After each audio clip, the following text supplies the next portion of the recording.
dans la catégorie des ressources budgétaires pour les loger dans les opérations de trésorerie, ce qui donne une lecture beaucoup plus claire de l'étendue du déficit budgétaire à travers donc qu'il faut combler par des opérations de financement. Le deuxième motif de satisfaction, c'est la réduction à leur puissante expression des dépenses à caractère évaluatif. Puisque c'est vrai, dans la loi de finances, beaucoup de comptes, beaucoup de dépenses avaient eu un caractère évaluatif. Les ramener dans leur caractère limitatif, c'est aussi gage de bonne gestion budgétaire et je voudrais vous en féliciter. Le premier président de la Cour également nous rendait compte, nous informait du contenu de sa discussion avec M. le Président de la République. Il en tenait cas auprès du Président de l'Assemblée sur l'état d'exécution des travaux du siège de la Cour et le Président de l'Assemblée nationale n'avait même pas manqué d'évoquer cette préoccupation. Il semblerait que le Président a donné des instructions et que vous-même, vous étiez dans les dispositions pour que les ressources nécessaires après le renouvellement du contrat soient mises en place pour que les travaux soient terminés. Monsieur le ministre, de mon point de vue, la nomination des responsables de programme ne doit pas faire l'objet d'enjeux de débat, puisque l'ensemble de ces responsables de programme, nous avons reçu tous les ministères, les 32, nous étions à 97 programmes métiers et 32 programmes support, programmes pilotage. L'ensemble des responsables de programme dans les programmes sectoriels sont des directeurs nationaux, des directeurs généraux, des secrétaires généraux ou des DAG. C'est-à-dire qu'il s'agit de hauts fonctionnaires déjà nommés par décret.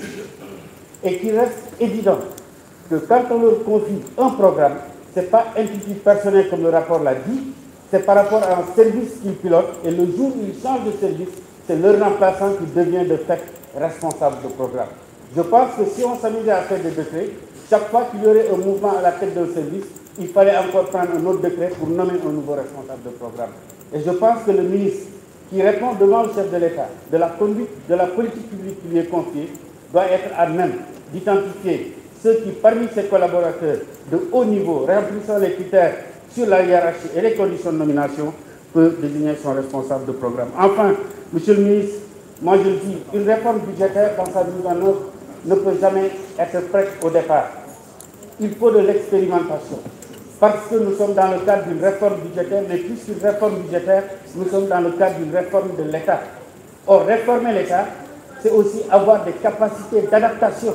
Il nous faudra un temps d'adaptation pour tous les départements ministériels.